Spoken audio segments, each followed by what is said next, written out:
안녕하십니까. 미당당 영성훈련 여러분, 오늘은 너무 많은 하루아침에 이루어지지 않는다 라는 제목을 가지고 같이 은혜를 나누고자 합니다. 오늘의 본문 말씀을 제가 한번 읽어보도록 하겠습니다. 또 다른 사람에게 나를 따르라 하시니 그가 이르되 나로 먼저 가서 내 아버지를 장사하게 허락하옵소서. 이르시되 죽은 자들로 자기의 죽은 자들을 장사하게 하고 너는 가서 하나님의 나라를 전파하라 하시고, 또 다른 사람이 이르되 주여 내가 주를 따르겠나이다마는 나로 먼저 내 가족을 작별하게 허락하소서. 예수께서 이르시되 손에 쟁기를 잡고 뒤를 돌아보는 자는 하나님의 나라에 합당하지 아니하리라 하시니라. 아멘. 누가복음 9장 59절에서 62절 말씀입니다.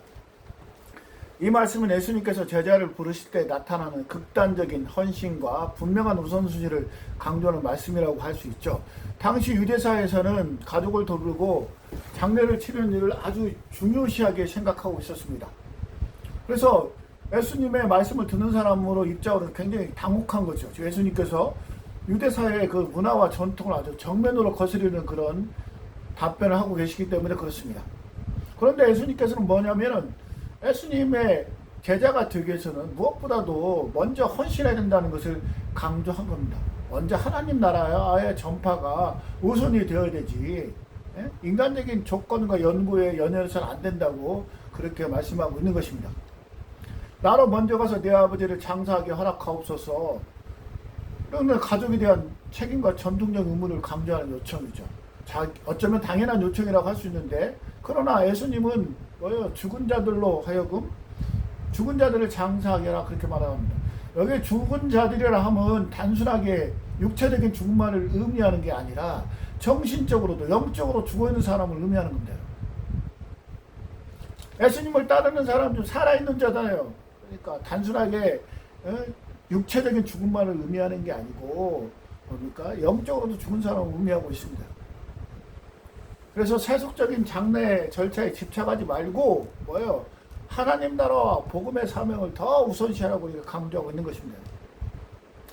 내 가족을 작별하게 허락하소서. 그러니까 일단은 예수님 제자가 되니까 일단 잠깐 작별하는 것 정도는 허락하지 않겠습니다는 것도 어떻게 보면 인간적으로 당연한 요청이라고 할 수 있는데, 예수님께서는 단호하게 손에 장기를 잡고 뒤를 돌아보는 자는 합당하지 않다 이렇게 얘기합니다.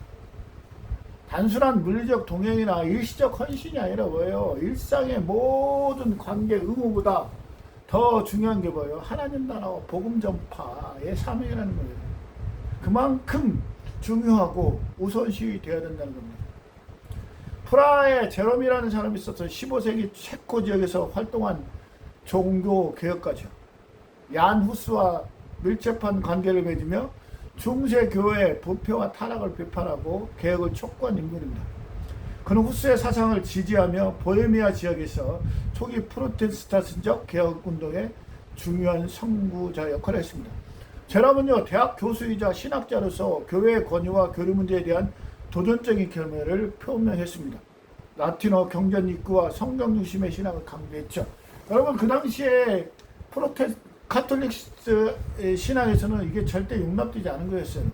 일반인한테 성경 읽게 한다, 이건 굉장히 어떻게 보면 중대한 심각한 위협 도덕이었어요.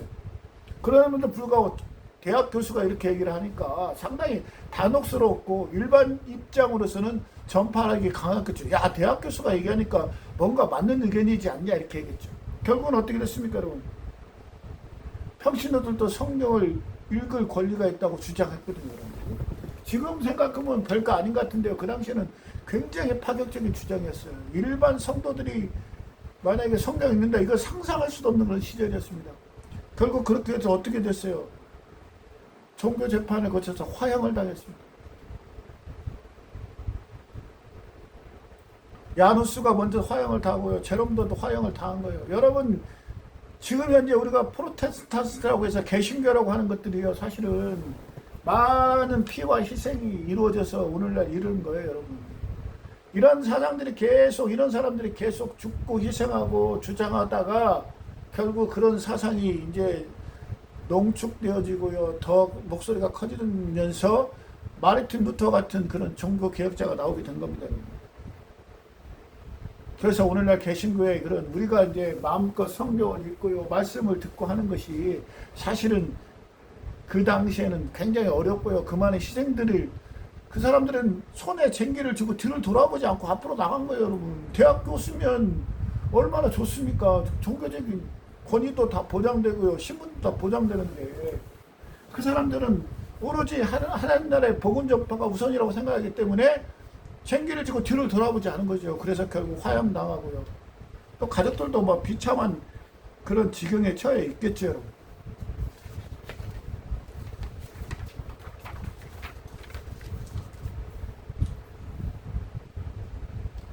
브라 제롬이나 야누스 같은 사람은요, 그러니까 결국에 손에 쟁기를 쥐고 뒤를 돌아보지 않는 온전한 헌신의 표상이라고 할 수 있습니다.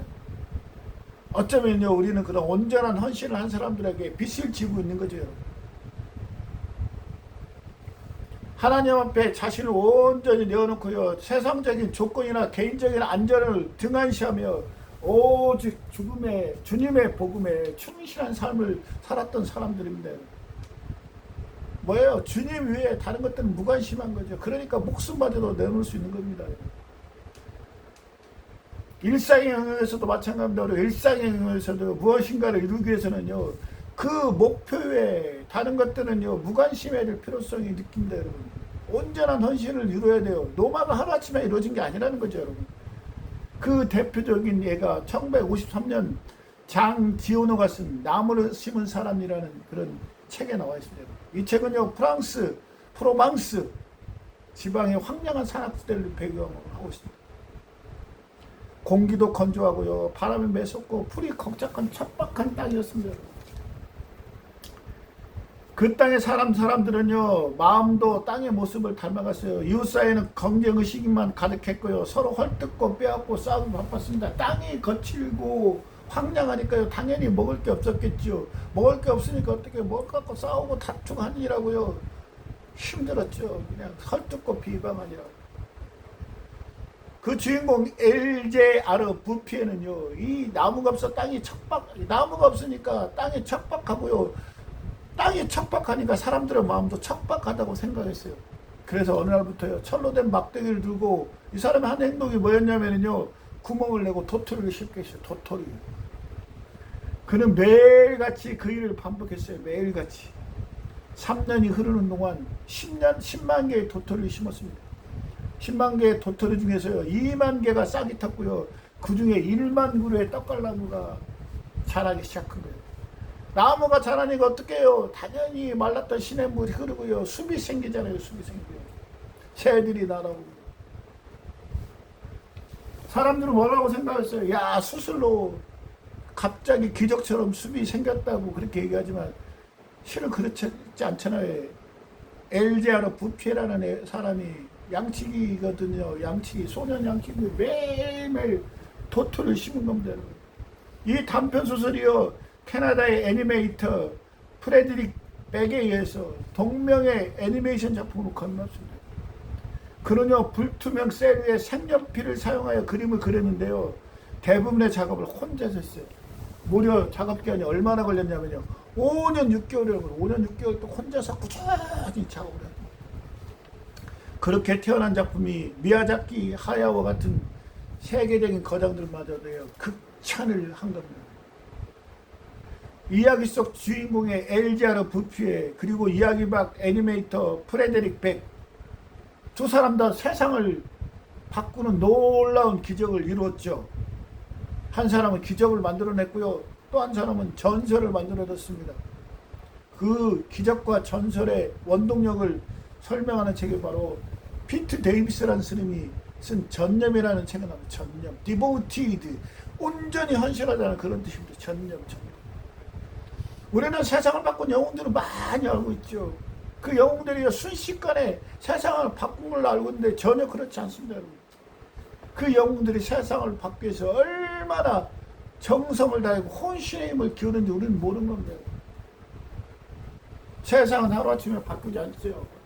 노마는 하루아침에 이루어지지 않습니다, 여러분. 계속되는 노력과 그 헌신이 있어야 노마 같은 거대한 제국이 만들어지고 세상도 그렇게 바뀌는 겁니다. 그러니까 세상이 안 바뀐다고 한탄하지 말고요. 세상을 바꾸기 위해서 내가 할 수 있는 일이 무엇인지 그 일을 집중적으로 온전한 헌신을 다해서 하라는 겁니다, 여러분. 그래야 세상이 바뀐다는 겁니다. 세상을 바꾸는 데는 오랜 시간과 정말 전적인 헌신이 필요한 거죠. 그래서 우리에게 뭐가 필요해요? 전념, 디보티, 전념이 필요합니다. 그것이 바로 세상을 바꾸는 진정한 힘이기 때문이죠.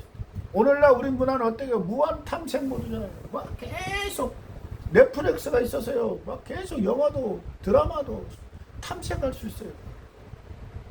선택지가 너무너무 많은 거죠. 그런데요, 오히려 선택지가 많으니까 어떤 현상이 일어나요? 하루 종일 뭘 볼까? 이렇게 뒤적뒤적 선택하다가요. 그 하루가 가는 경우도 많이 있습니다. 왜 그럴까요? 혹시나 놓칠지 모르는, 내가 좀 더 좋은 선택을 할 수 있을 텐데 하는 그런 강박관념에서 해서 계속 새로운 가능성을 위해서 노력하다 보니까 어떻게 해요? 계속 선택을 여러 개 되는 거죠. 선택. 더 나은 선택이 있을 수도 있다. 이렇게 하는 겁니다, 여러분. 문화를 소비하는 형식도 달라졌잖아요. 옛날에 영화 가서 영화 한 편 봤지만 집에서 넷플릭스로 수많은 영화, 드라마를 한꺼번에 볼 수 있어요, 여러분. 하루에도 수십 편의 영화를 볼 수 있습니다. 보다 말고 할 수 있어요, 여러분. 그런데 어떻게 해요? 그것들이 결국 한 편의 영화도 보지 못하고 한 편의 소설도 읽지 못하는 그런 정말 정반대의 결과를 초래한다는 것입니다. 마치 그냥 수많은 음식이 널려있는 스낵바에 가서요, 어떤 음식을 고를지 몰라서 결정하는 그런 거와 똑같다고 할 수 있습니다. 그래서 이 책 전념에는 어떻게 해요? 선택지 열어두기라는 주류 문화를 당당히 거부하라고 하고요. 전념하기. 선택지가 수없이 널려있는 그런 문화를 거부하고요. 오로지 한 가지에 전념하라고 얘기하고 있습니다. 그래서 뭐예요? 그렇게 해야 진정한 정체성과 자유를 느낄 수 있다는 겁니다. 그리고 그런 것들이 쌓여서 뭐예요? 세상을 바꿀 수 있다고 얘기하는 겁니다, 여러분. 스낵컬처 시대라고 죠. 그냥 아무거나 막 선택지로 그냥 고를 수 있는 스낵컬처. 스낵바에 가면 음식들이 수도 없이 널려 있잖아요. 그 중에서 내가 골라 먹으면 되는 거거든요. 컬처. 요즘 문화가 봐도 그렇다는 겁니다. 문화가 선택지가 너무너무 다해서요. 내가 어떤 것을 무한적으로 선택할 수 있다는 겁니다. 그런데 그렇게 선택지가 많은데 또 만족도도 또 높지도 않아요. 선택지가 많으면 그만큼 좋은 것을 선택할 수 있는 확률이 높아지기 때문에 만족도가 높아져야 되는데 그렇지 않다는 겁니다. 무한 탐색과 스낵컬처가 대세의 시대예요. 그렇죠. 진정한 몰입이 없다는 거죠. 진정한 몰입. 수많은 선택지 사이에 헤매고 깊은 헌신 때문에요. 일시적인 관심에 머무는 거예요. 사랑도 마찬가지죠. 이 사람 저 사람 만났다가 헤어지고 만났다 헤어지고 온전한 한 사람을 만나지 못하는 그런 시대에 살고 있지 않습니까? 그런 이 시대에 하나님은 뭐라고 얘기해요? 손에 쟁기를 쥐고 뒤를 돌아보지 말라고 얘기합니다. 그리고 어떻게 해요? 나를 따르라. 나한테 온전히 헌신하라. 그렇게 얘기하고 있습니다. 어쩌면 이것은요, 부탁이 아니라 명령입니다. 명령입니다.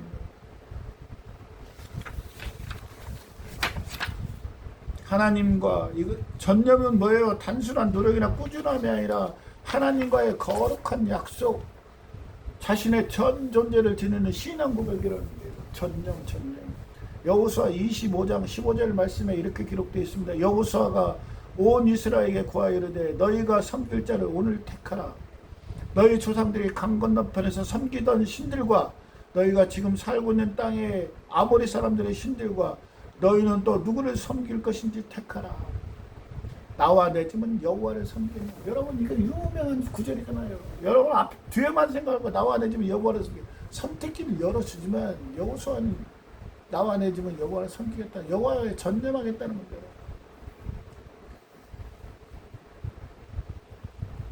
단순한 선택에서야 하나의 신실한 전념을 얘기합니다. 여러분 왜요? 여호와는 신실하신 하나님이고 상천하지에 오직 한 분뿐이기 때문에요. 선택지가 많음에도 불구하고요, 더 이상 고민할 필요가 없다는 겁니다. 한 분을 딱 픽해야 된다. 원픽이에요. 원픽.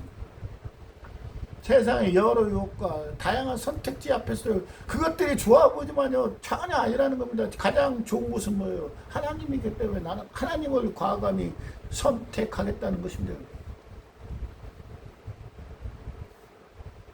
미국의 심리학자의 사회 심리학자 베리 슈워츠가요 현대사에서 선택의 증가가 오히려 개인과 사회에 오히려 악영향을 미친다는 겁니다. 그것을 바로 선택의 역설, 선택의 역설이라고 해요. 선택지가 많은데요. 오히려 더 선택을 하면 더 만족도도 떨어지고요. 결정에 더 어려움이 있다는 거예요. 한두 개만 있으면 선택하기 편한데 선택지가 많으니까요. 오히려 선택을 하는데도 힘들고요. 스트레스도 받고요. 막상 선택을 하는데도 비교치가 많으니까 만족도가 떨어진다는 거예요.